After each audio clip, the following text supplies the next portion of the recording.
Hello, everybody, and welcome to the Rise Above Justice Movement podcast. My name is Zachary Mallory, and I am the host and the founder of the Rise Above Justice Movement and the Rise Above Justice Movement, the podcast. Today, I'll give a viewer discretion is advised due to the nature of the topics that we will be discussing. All right. So, without further ado, this has been an interview that has been a long time coming. It feels like a long time because scheduling and just everything going on right now, it wasn't in the cards, but now it is. And I'm excited. JoDee Neil, welcome to the podcast. So I am so grateful for you, for your energy and bringing your whole self to the work that you do.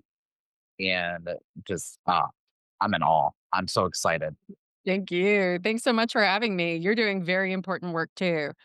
Feels like we're finally getting some traction, in the conversation, thanks to people like you who are so bravely taking this content to the masses. I've always been told that if you see something, say something and be the change, be the voice, and always advocate for those who cannot advocate for themselves.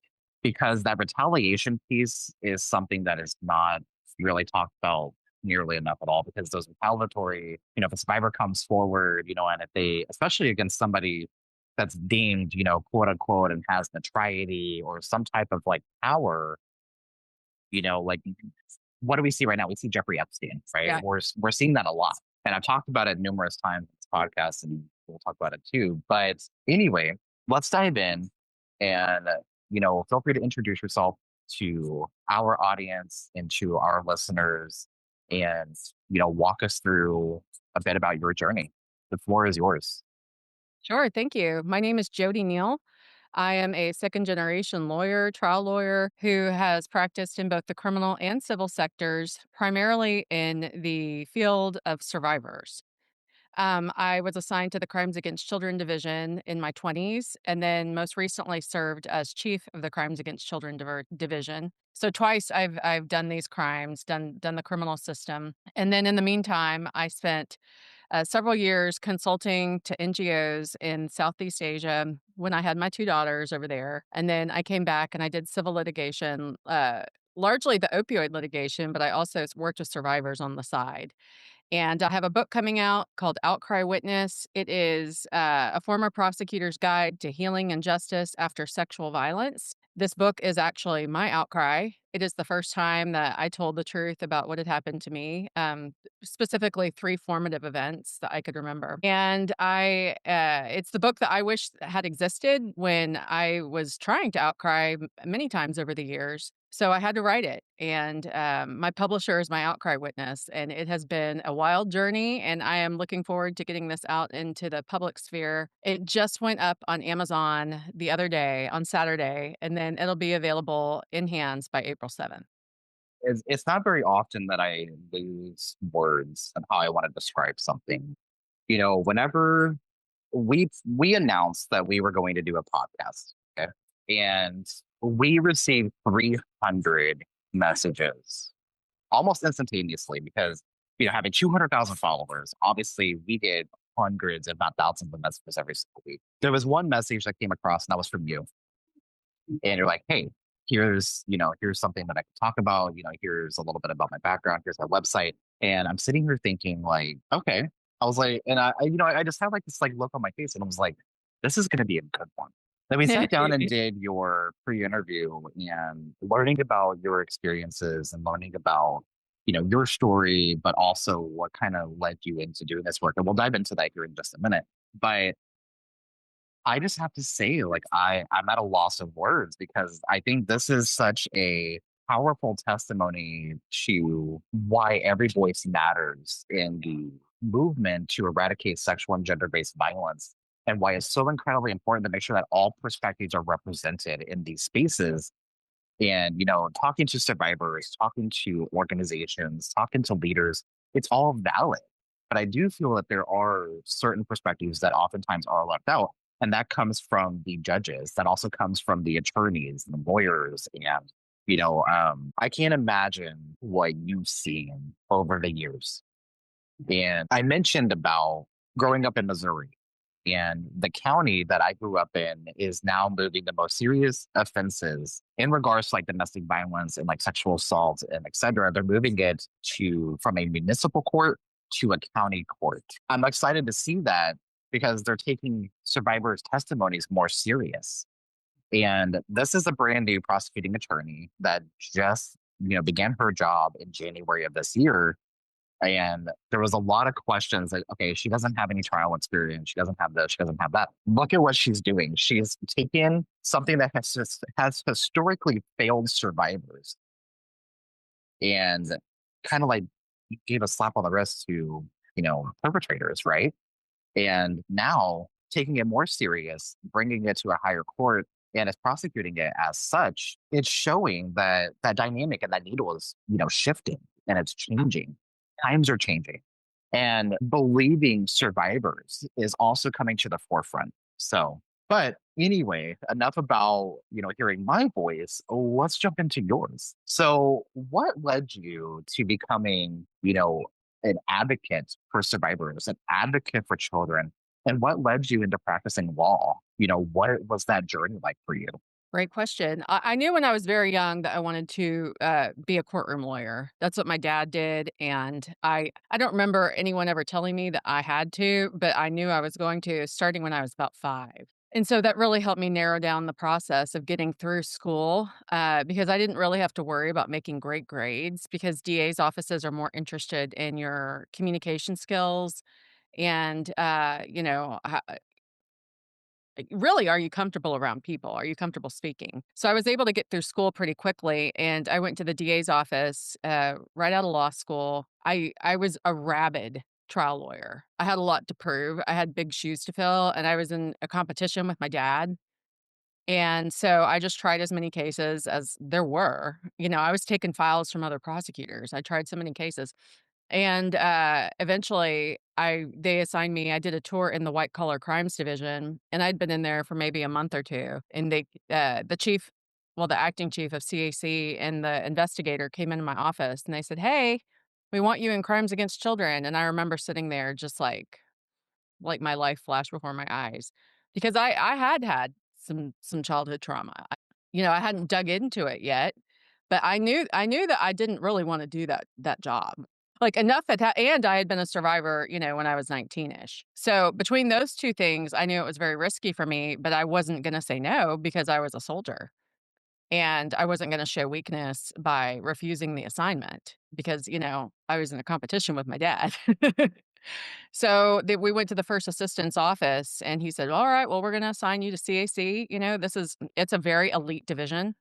Whatever in the county where I was, whatever resources the division needed, they tended to get, and, it was like, "Show me what you can do, and, maybe I'll put you, on a murder team or a capital murder team." And so I got in there and just started at it. The first month, I cried every night. I cried every night for a month, but that's how I ended up, and then, and it just went on from there, and it became really, like a disassociative, practice because I was a victim, but I hadn't admitted it to myself, but I was working with all these survivors and I was learning, I was being trained by the advocacy center, the Children's Advocacy Center, my chief, and so I was learning all the stuff I mean, all of the professional things I needed to know, victim behaviors, perpetrator behaviors. And so it was all starting to come together, but I still hadn't said it to myself, but I needed to say the things to the kids. And so on the one hand, I developed this very deep consciousness of, empathy to speak to especially the child survivors, like, "You are so brave. You only have one job, and that's to tell the truth. You can do this. I'll be with you." And on the other hand, I basically had, like, a split life. I hadn't said it myself yet to myself. And, sitting down and reading like your biography, 2 decades, okay, 20 years. That's a really long time to be around and exposed to trauma and the different experiences that you have heard, that you have seen. It doesn't go unnoticed. And I know that you have helped hundreds, if not thousands of people gain justice. And if they didn't get justice, I know that you fought If there's anything about you, it's that you are an absolute fighter. And I acknowledge that. And I want to be sure that others see that as well. Thank you. And I want to make sure that people know how the complexity of this job and all facets that go into it, because it is not just one size fits all. This is not for every single person. This is something that you have to literally have the passion to help others. You have to be committed to it because you are going to see some very tough things. Yeah. And your courage and your strength is beyond immeasurable, and I want to be sure that you understand that. And I know you understand, but I want to make sure others understand this different perspective of and different side of this, this advocacy work that oftentimes gets overlooked. So writing this book, okay, The Outcry Witness, that's a different side of like your own personal advocacy that takes a lot of time. It takes a lot of energy. It takes a lot of, mental capacity. It takes a lot to focus on. What has been this journey look like? What has this journey looked like for you in writing this book? Working with publishers, that could be daunting as it is. But what's your experience? What's it been like for you? Man. Well, I discovered in one of my journals from 2006, I wrote, and this was after I'd already, pitched the topic, got the publisher, hired the collaborator. Oh, I should write Outcry Witness. That'd be a great name for a book. I am so grateful that no one got to it before I did. I thank the good Lord every day that I get to use this. It's a term of art. It's a hearsay exception in Texas. And so it's been a 20-year journey, but I couldn't write it because I wasn't ready. And it was truly the monster under the bed. My own is really the fear of saying the truth about what had happened to me that kept me paralyzed and frozen. And so, I pitched this topic to the publishers, the first publisher I ever contacted. They were my actual outcry witness, the first people that I told. And then they went with me through the process of finding I don't even want to call her a ghostwriter. She's a collaborator, but I had to have one. I had to have one with all of this, going through the journals, especially. I walking through the fire. It was just walking through the fire. It was the most, I don't wanna make it sound too bad because I don't want people to not outcry, but it was a big deal. And but I will say that once I got past the fear of it, the rest of it was downhill. It was the first step, which we always know is the hardest, really was the hardest in this. And I didn't realize until it was after I'd already started the book that I found Bessel van der Kolk, Body Keeps the Score.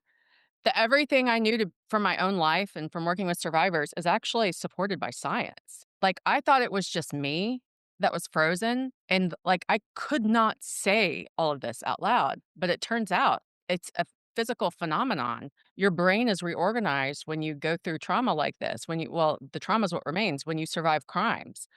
And you really become frozen. Like, it's not just a JoDee Neil thing, it's like a survivor of violence thing, but it can be beat. And what he says is the thing that beats it is saying that it happened to you. So he confirmed a major, like, the hallmark of my book, and then 2, to say it to someone else who holds space for you and is your witness. So that's number 2.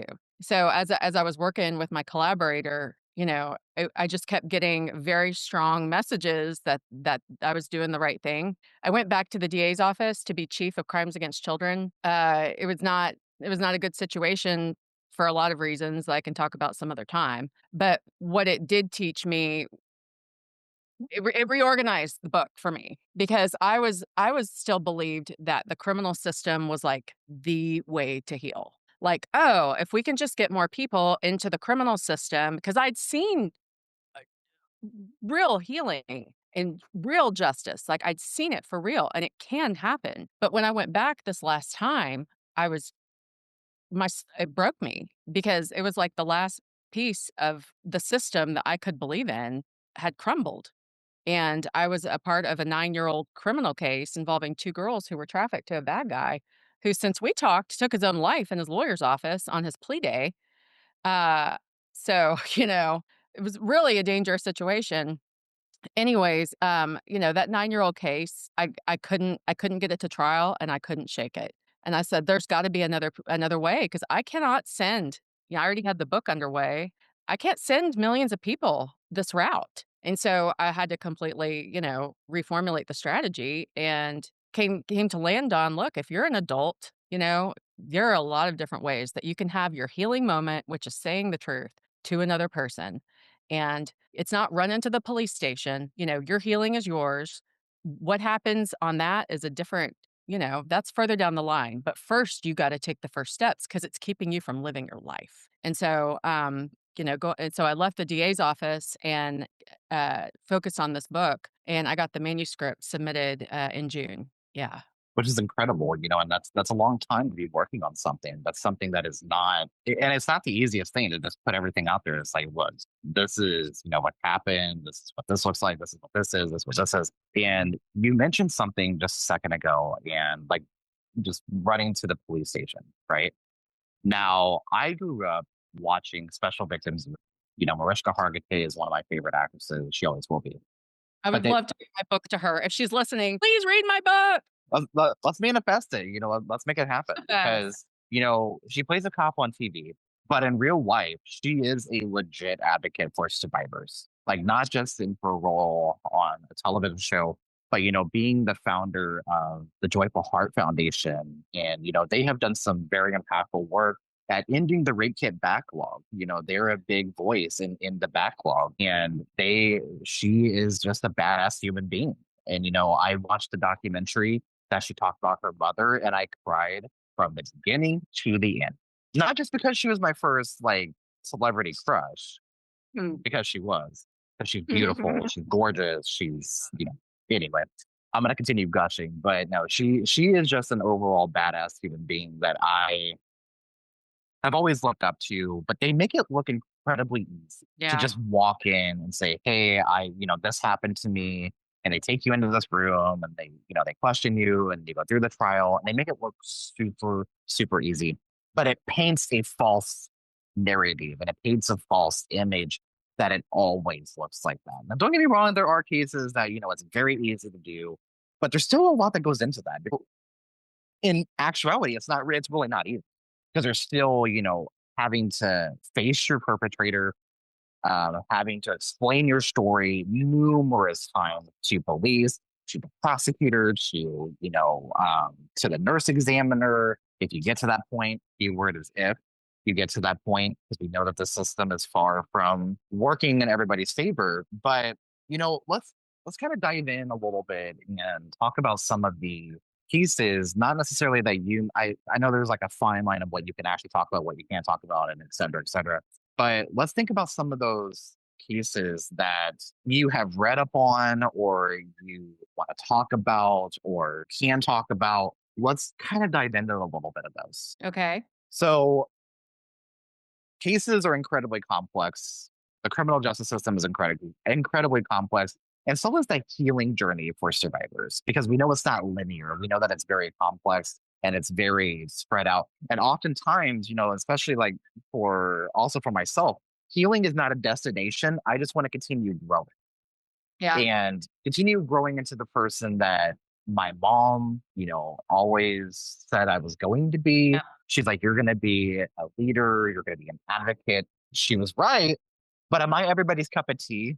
No. And if you look at the way I run our social media with the movement, you'll find out that I call things out left and right because this isn't a Republican issue. This isn't a Democrat No, issue. This no. is literally we're talking about human lives here. Yeah. Y'all. I want to make sure that people understand that. Now, do I find it easier to work with certain like elected officials than I do others? Absolutely.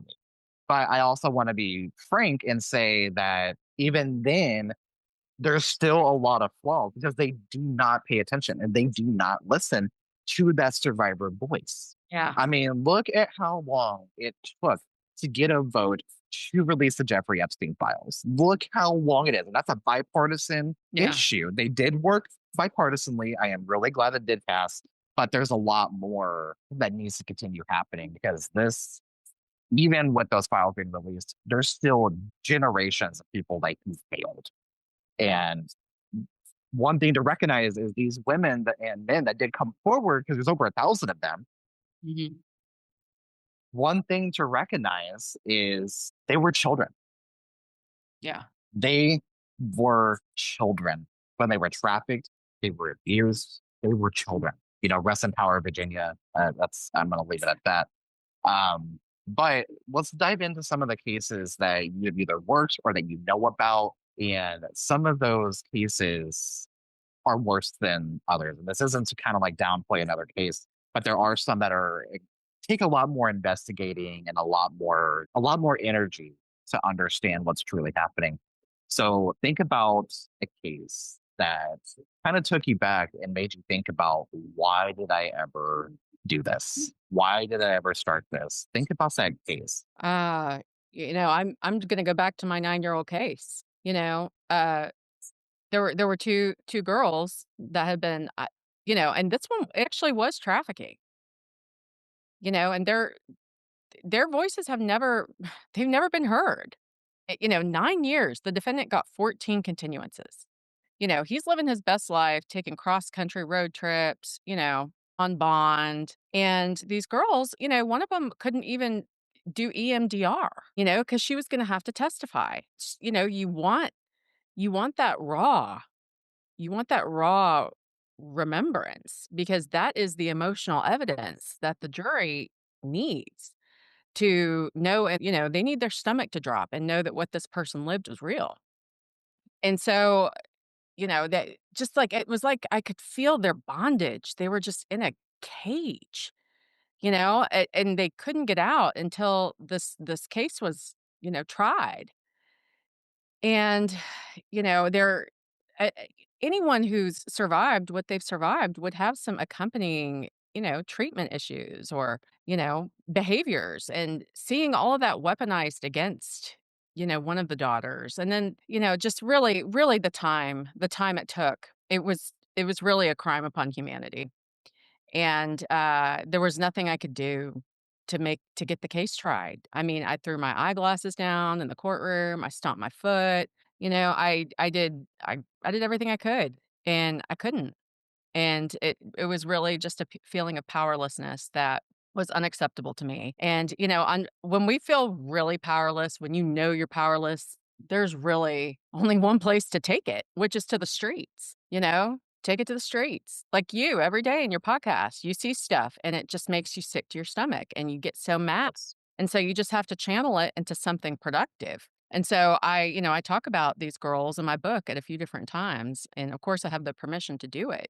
And I fully plan on telling their story. I fully plan on sitting down with them so that they can finally have that moment of being witnessed.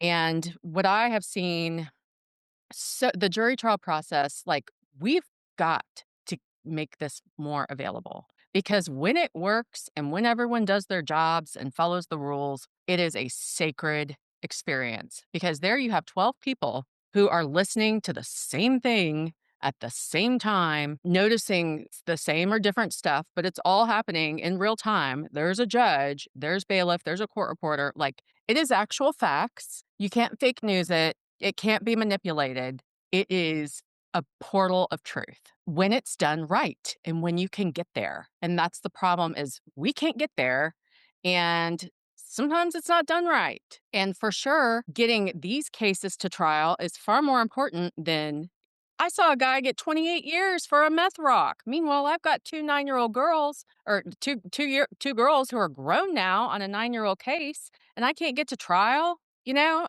he's like asking for probation. I'm like, forget it. Forget it. So we really need to shift our priorities. And I'm going off on a tangent here into what I believe is like a child first agenda.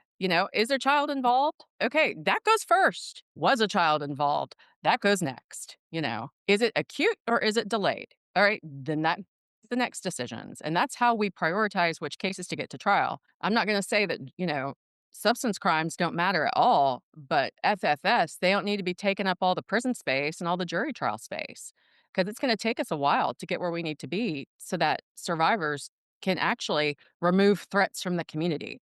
People forget these are the eyewitnesses to crimes. Like, the and these criminals are the most severe, And if the eyewitnesses cannot identify the criminal, if the criminal continues to deny it was him who committed the crime, there's only one thing to do, or else what? More people will be hurt. It is very simple math. For every day that a criminal remains free that has not been adjudicated, crimes will be committed. And so, yeah, that case really shook me up. And I'm still in touch with those girls. I love them, and what they survived was a great shame on me as a lawyer.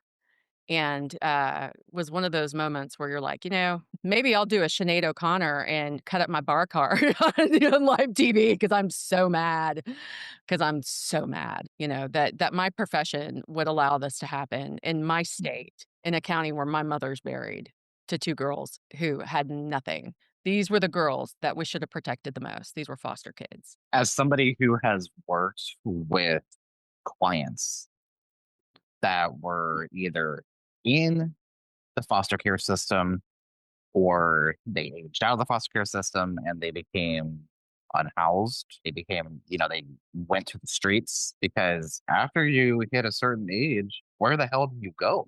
Right. And oftentimes they get mixed in and they get lumped into being forced into another system. Those kids get trafficked. Yes. I have a real issue And with aging out of systems because our brains are not formed until we're 25. And that age range you're talking about, the Virginia Giuffre age range, that 16, 17, it's hard to get people to care about those cases. The 7, 8, 9-year-olds, oh, they'll stomp their foot all day, but you bring them a 16-year-old and they're like, "Eh." And so those girls are gonna get trafficked. It's yes. a feeder pattern. Trafficking always starts with being a victim first to someone else when you were younger, always. And I know you're probably going to understand this as well as anybody else does, but a couple of weeks ago, I got alerted from somebody that I used to work with that one of our former clients went missing. I thought back to what I know about her story, what I know about her experience, and hearing her talk about what she has faced. And literally, like at that time, she would have been close to like 14 years old, and she's either like 18 or 19 now. Now, thinking about what she faced, and the other people that I worked with, they were like, "Oh, she's very problematic, she's very hyper." And I said, "Y'all, if you went through, and not saying that you haven't, but we gotta be professional. We can't share like our own like personal experience with the clients, and there's boundaries and things like that." But I said, if you have been through what that girl has been through, not willingly, mind you, Yeah, not willingly, she is a minor. I want to make that very clear. She is a child. I said, you would understand. I said, and until you do, and I hope to God that you never have to go through what that girl has gone through, or your child, or your family member, or whoever, yeah, because I hope you get told the exact same thing as what you just said about her. I said, that's not right. That's not fair. That's not right. Do not do that. Until you have been through it, do not inject your opinion into it because it's not going to do anything. And all you're doing is perpetuating violence against somebody who literally cannot control that. right. This was her first taste of freedom being in this shelter. This was her first taste of freedom. She can go around, she can talk to people, she can eat snacks, she can play games, she can watch TV. She never got to do that. She never got to see what it was like to be an actual fucking child. And Mm, majority of them don't because yeah, they're locked in these homes or they're sexually abused or they're forced to do things that they don't want to fucking do. They're literally children. And until we address that, how can we say that we're advocates for children and we care about the children whenever we allow them to continue dying at the hands of somebody else or they're you know taking their own life? yeah, I Like, talk about this in the book. A lot of this is survivors who have not said the truth about what's happened to them. Like Virginia Giuffre's mom, great example. This is her daughter. We're in Epstein, and she knew it, but she wouldn't listen to her. Why? Because Virginia Giuffre was very convinced that her mother was a survivor. And I see this on jury panels all the time. Or, oh, I can't be on a jury because, it happened to me when I was 5, and I've never told anyone until right this second. I mean, that has happened. And again, this goes back to the fear of disclosure being worse than the actual disclosure itself. It's like it is the monster under the bed. It is the biggest monster under every single bed. And until the survivor can free up that space inside themselves to witness, to listen, then you might get a lot of pushback from someone who actually has been through it. I mean, I know it's counterintuitive. Uh-huh. And that's the reality of it. And that's exactly, and if you would have saw the looks on my coworker's face whenever I was like, if you haven't been through it, go back into your office. Yeah, Go yeah. back go back into where you are comfortable. Because obviously you do not know how to talk to her. You go back to your training, first of all, because you have a certificate and you also have a degree in like the de-escalation and understanding. You're a victim advocate, dude. Like Wow. that's concerning. Yeah, it does, and it seems unlikely that every person I've worked with in this field that's deep in it has been a survivor.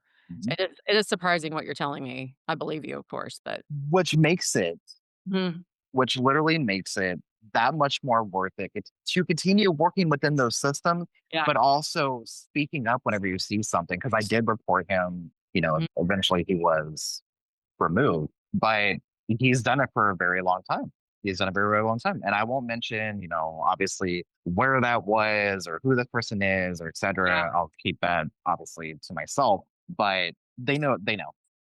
Survivor shamer. I just came up with a new one, survivor shamer. It's like perpetrator hater. I Yeah. have these little monikers, survivor shamer. Yeah. Trademark. Someone was like, "Do you hate men?" I said, "I'm not a man hater. I'm a perpetrator hater."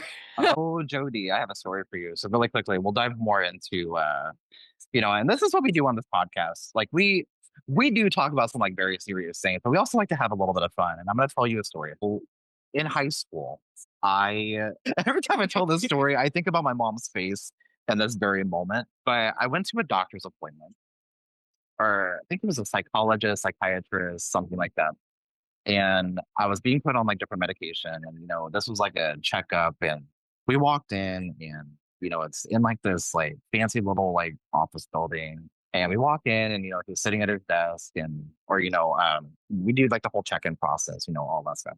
We sit down, and he looks at me, he looks at my mom. He kind of took like a deep breath, and he's like, I figured out what I think is going on and how you're feeling. And I looked at my mom, and I was like, okay, that's great to hear, you know? Great, let's talk about it, right? And, I can't help but laugh every single time I think about this, but he looks at me, he looks at my mom, and he was like, "I think you have a fear of men." Ah, Before ah. before I could say anything, my mom looks at him with the blankest expression, and she said, "That makes no goddamn sense." I said, "Mom." She said, "No. That makes no damn sense. You're gay." I was like, "Mom." I was like, "You gotta stop." And Right. I had to walk out because I was like, "I can't believe she just said that." And I was That like point. he already knew that. He already knew. Yeah. He had no issue with that. But he was like, "I think you have a fear of men." And I was like, and I grabbed my mom, and I was like, "Don't say anything, don't say anything, don't say anything." And she like kind of like brushed me off, and she was like, "That makes no goddamn sense. You're gay." And I was like, "Mom, we're at a doctor's office." She said, "I don't give a damn. Where the hell did he get his degree from?" And she just starts going off. And I tell this because it shows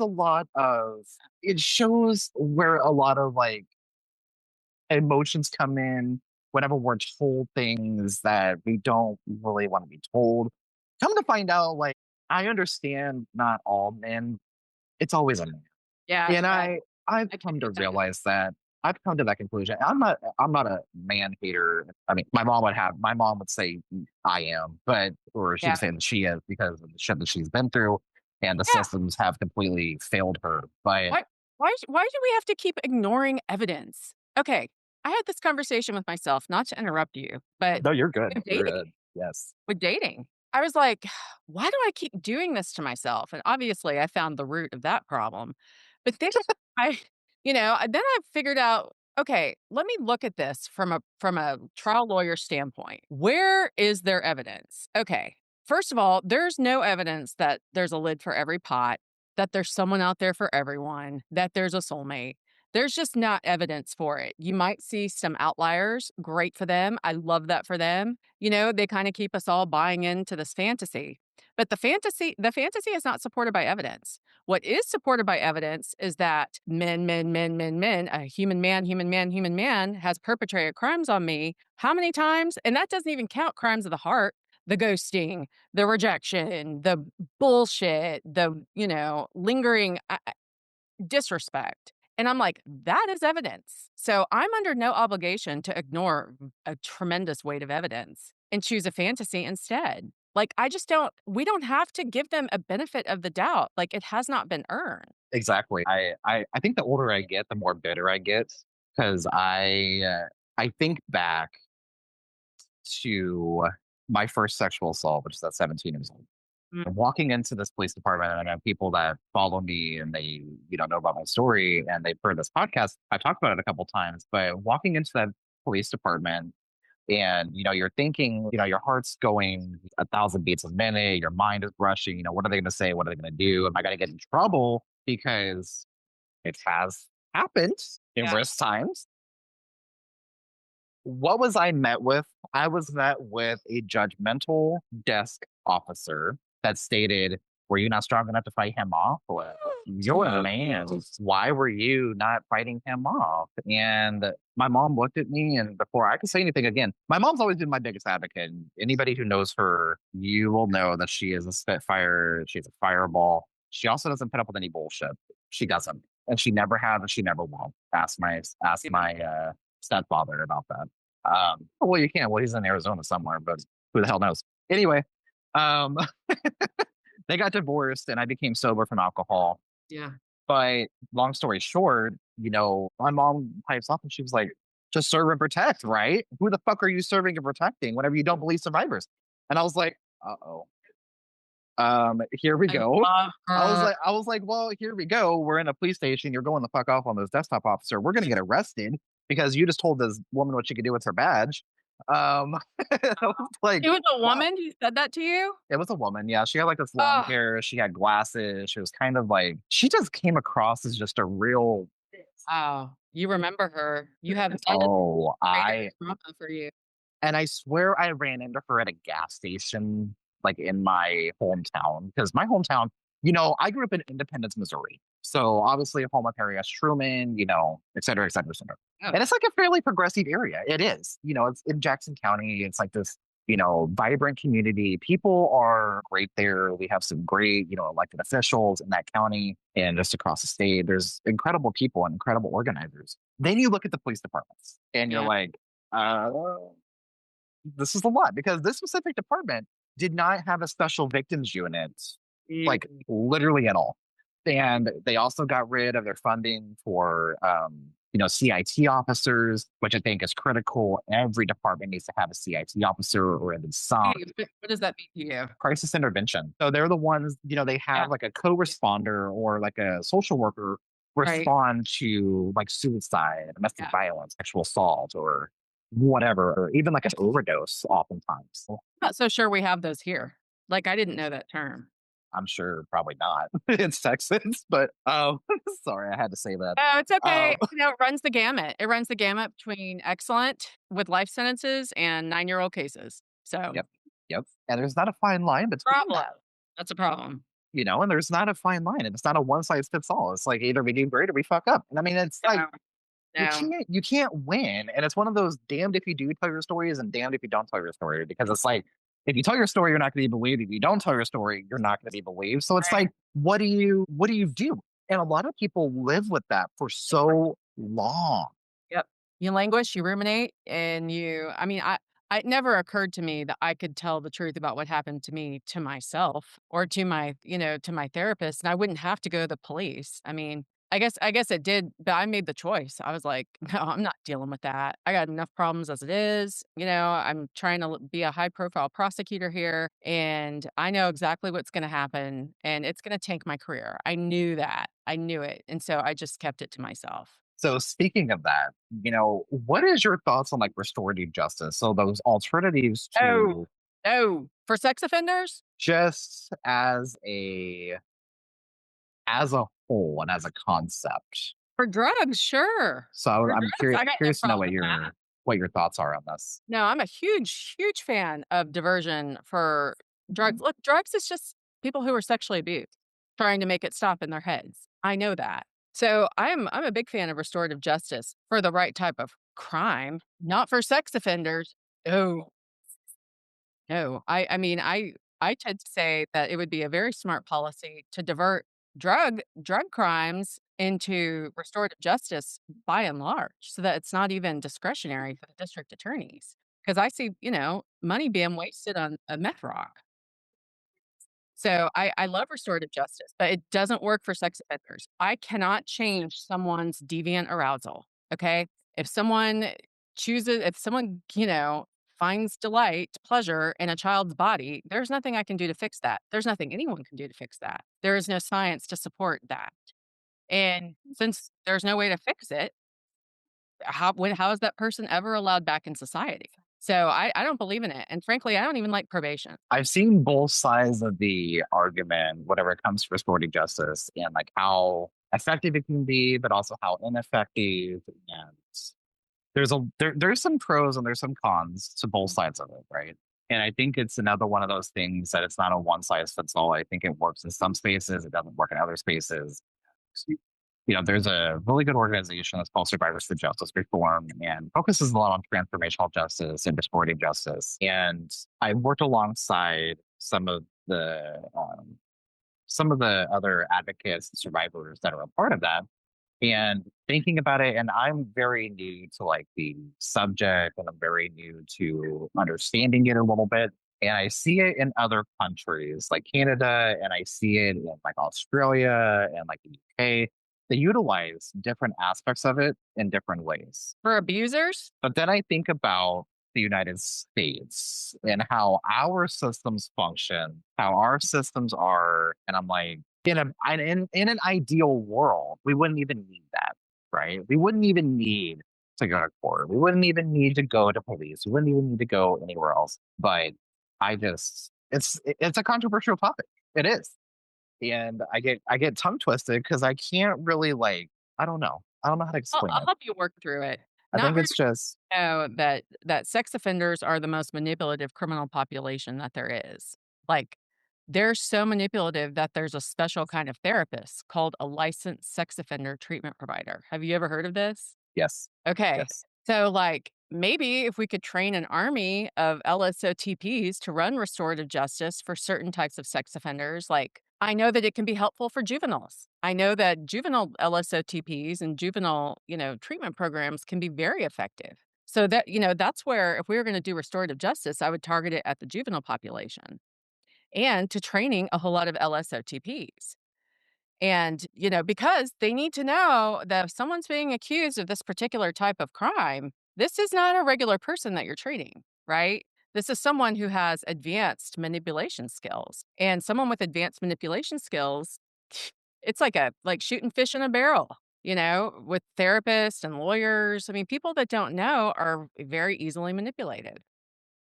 That's just the facts. And so, if there were some safeguards and some parameters, because look, there's so many perpetrators out there right now. I don't know what we're gonna do. We don't have enough prisons. If a plan that I came up with were to be implemented, we would have a lot. We would still be needing places to put people, and we would still need programs. And maybe for the internet guys, some restorative justice. I don't know, but dealing with these perpetrators and getting the most dangerous ones out of the street so they can't hurt our kids is number one. Whenever I think about restorative practices, I think about somebody like Ted Bundy, right?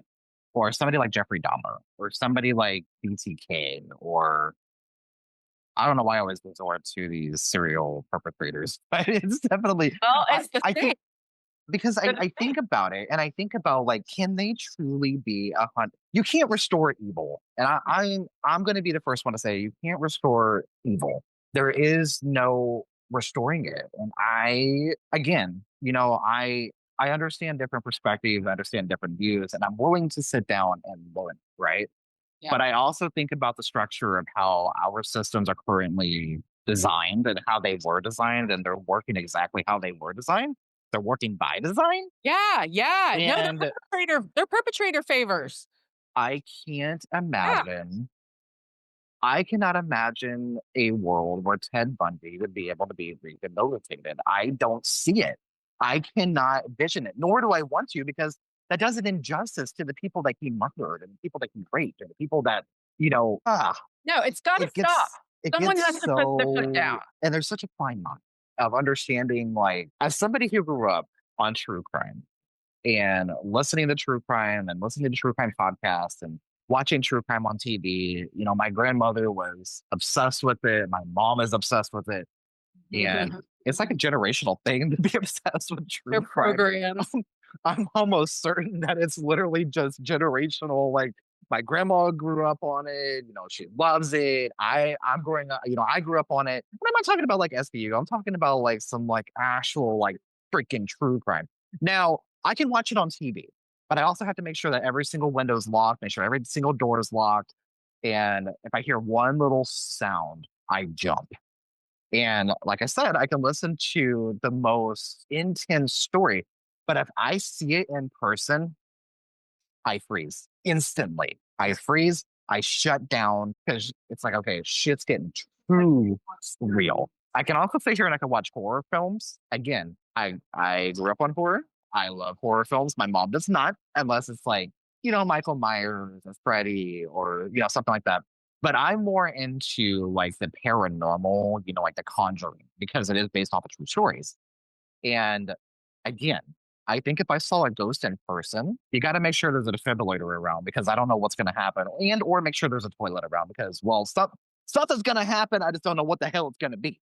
But it's it's that I mean, that's reality. survivor, that's your amygdala. It is. That's It the same is. being frozen as being frozen from saying the truth about what's happened to you. It is literally your brain frozen. I learned a new term earlier this year, and I realized that what happened to me during my sexual assaults was I fawned. Yeah. So there's fight, there's Blind spot. flight, there's freeze, Mhm. and there's fawn. And there's also like another one too, and I can't think of it off the Yeah. top of my head. I've done that before. But apparently I fawned. And I was like, what the fuck is that? Yeah. But it's kind of like you leave your body for a second. It's like you're Oh, looking at yeah. it like That's dissociation is what we call it. it's like Field you just dissociation. see it. Yeah. And I It's, feel like I disassociated with like everything that was going on. yeah. And I was like, ah, this makes entire sense. It makes entire sense now. Yep, yep, yep, yep. That is a very real in fact, I kind of have a joke, like, for very, advanced survivors. I'm like, "Make your trauma work for you."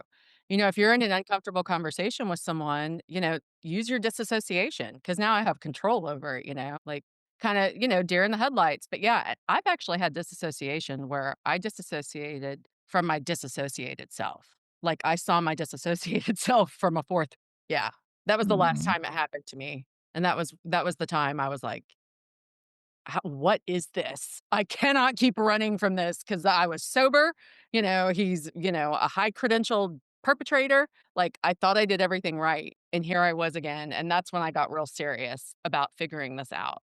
So you wrote this book and it comes out in April of 2026. Now, how do you feel now that it's in the book? You know, People are going to read this, people are going to see it. There's also going to be those people that are be like, they're going to critique the hell out of it, right? Because they do with every survivor story. I see on social media, you mentioned about Virginia earlier, Yeah, and she wrote that book, and I'm seeing people's comments that are absolutely disgusting. I If know, there's anything that I've come to realize, it's don't read the comments, I know. because those comments, they're gonna piss you off.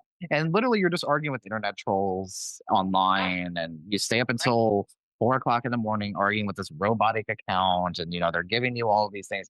I've come to realize, like, yeah, there's oftentimes that I want to respond to, but I also pull myself back, and I'm like, it's not gonna do anything. It's gonna raise my blood pressure. I'm not gonna sleep tonight because I'm gonna have this person's comment in my head, and like, it's giving them the satisfaction of what they're looking for. And 9 times out of 10, they're not an actual person anyway. It's literally an AI generated account, or, it's like Mm. there are ways that, and I sound like a conspiracy theorist here, but and I'm No, I not, believe you. but I it's believe you. That definitely, makes it make a lot more sense. and like thinking about how like social media companies like to infiltrate and do some stupid shit anyway, and thinking about it, Meta is notorious for allowing, during the Charlie Kirk assassination, that video like went around social media very heavily, and it Mhm. was incredibly triggering. It was incredibly, and people were just sharing it like left and right. And like while I don't support what happened to Charlie Kirk, I did not like him. I did not idolize him. Nothing like that. I still don't support the political violence because it's not right on any case. It's not. However, while I don't support what happened to Charlie Kirk had a very strong opinion about what happened to Charlie Kirk, and that's the reality of that. But I'm gonna leave it at that. But thinking about it being in this book now and thinking about, people in general, because people in general are just disgusting. And here's the thing. I will fight like hell for the right to be disgusting. I'll sit here and I'll say, like, yeah, free speech, free speech, free speech. Even if I don't agree with it, they still do have the right to free speech because free speech is for everybody. There does come a fine line of whenever it comes down to threatening speech, Yeah. and there's a lot of that. They're like, oh, and we'll receive DMs like, oh, I'm gonna come murder your children. Well, lucky for Ah, you, see, only thing I fucking have is a poodle. So come at me, bro. Like, yeah. but I think about that and receiving, survivors just a couple days ago, the Epstein survivors put out a letter that they have been receiving death threats. Yeah, I know what you're asking, and to answer your question that you haven't asked, but I know you're asking, I got myself off the CAD. In Texas, our addresses are listed publicly on the Central Appraisal District's website, and I sold all my real estate and moved into a secure tower. And I hardly ever leave my house, and, I'm really just as safe as I can be right now because I know I'm picking a fight with every perpetrator on the planet. I am giving everyone the tools that Virginia Giuffre did not have, nor did I have, so that we can identify perpetrators if we choose to. And at minimum, we can just live real lives, not, like, traumatize people all the time, like, that's not a life. You know, living with that kind of pain, it affects everything. And so, yeah, I took a lot of measures to get myself safe. And I was safe before I turned in my manuscript because it's not lost on me what I'm up against. And it's cost me a lot, this book. And just like any situation where a woman has to take care of herself, oh, she's crazy. Like, no, I'm not crazy. I'm correct. And I know what's going into my book. And I know who's out there because I'm actually living in the world and, not hiding from it. Absolutely. And I think that takes because you know what's best for you. Yeah. That you did it. A ball game when you got babies too. You can't take chances. Absolutely. And I admire that about you. If there's anything that I know, in the couple times that we've talked and, just on social media and, uplifting us and to be uplift you and like, and there's obviously those collaborative spaces that are continue to happen. And I'm looking forward to sitting down and reading this. And obviously we'll do another episode about how you feel now that, we'll Mm. kind of like walk through the book and things like that. So we'll do another one. We'll do a follow up next year after Oh, this book releases because I'm excited to see what is going to come from this. And I know there's going to be a lot more coming. And speaking of that, now that this book is coming out, what is also next for you and how can people connect with you and continue to uplift your work? And how can they follow you on social media? thank you. Thank you so much. So I have a link tree. The link is in my bio. I post a lot of videos on TikTok. I would love your help. If you follow me on Instagram, follow me on TikTok. I'm really trying to get my metrics up to get the book out. I mean, this book has to be read by millions and millions, billions of people, really. And so I need so much help. And it's not just because I wanna sell books. Look, I could make a very nice living as a lawyer. It's because the message has got to get out there. So I have a link tree. I'm on TikTok, JoDee Neil Attorney. My website, jodieneil.com. I have a law firm website, neilnowlegal.com. And I do take consults for clients, but I'm really focusing on my book right now. And I am starting a second book.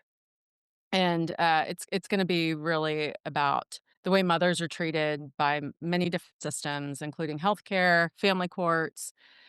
That's the plan anyway. So I'm meeting with my collaborator next week, and hopefully we'll have something to pitch to my publisher very soon. That is incredible. And it's going to continue on and on and on. I love it. And you're Yeah. talking about topics that are not talked about nearly enough, like literally at all. And it's not. And if there's anything about the systems is they're all connected and they're all intertwined, and realizing the intersectionality of all of it, I think is where a lot of the change can really come in. Yeah. But, Right. I want to say thank you again for coming on the podcast and for doing, this work that does oftentimes become very thankless. It's kind of like being a nurse and kind of like being, these very thankless Yeah. positions. So I want to say thank you, again for being candid and having this conversation. And I think it's really going to be eye opening for a lot of people to understand your perspective and, with that, again, thank you for coming on the podcast. Please take care of yourself and we will see you around very soon. Thank you so much for having me, and God bless you for the work that you do. Truly, God bless you. Thank you. I appreciate you.